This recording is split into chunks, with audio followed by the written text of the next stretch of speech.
Do you agree with the report from the committee, which says we should move this system instead to self-declaration?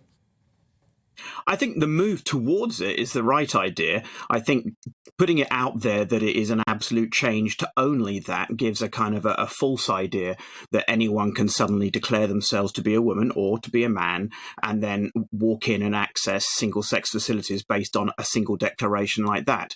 The whole purpose of the Gender Recognition Act is to get a gender recognition certificate, which still leaves a whole group of kind of hoops to still jump through.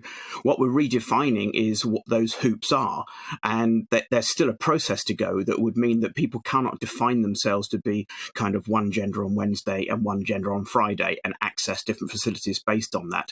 So there's been a lot of kind of misinformation and fake news about what self-declaration might mean and what self-ID might mean.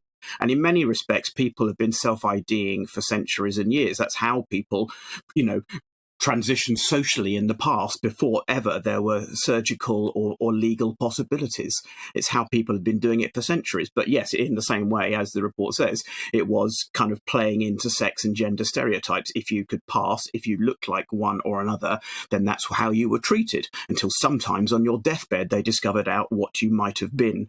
And those are the stories that we sometimes hear in the press in the past.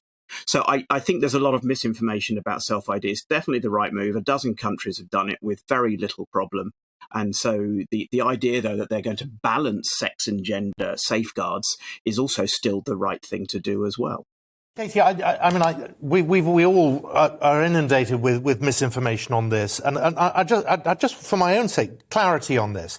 So what has actually changed? If you're working in a shop in Oxford Street, you're behind the desk, someone comes in, says, I want to use the ladies' changing room to try a dress on in the ladies' area. What has changed with this law that makes you feel, well, I can no longer say yes or no, or that's... I mean, how does it work? Well, changing room policies in stores have always been based on a store. They're not actually a legal place in that sense. They're not a legally, even toilets in the UK are not a legally defined single-sex space like they are, say, in America, where they have to pass state-based kind of bathroom laws as to what you can and cannot do.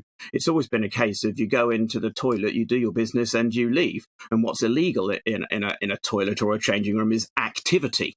And it's only activity that is, generally speaking, prosecuted. So we're looking for bad behaviour rather than bad appearance.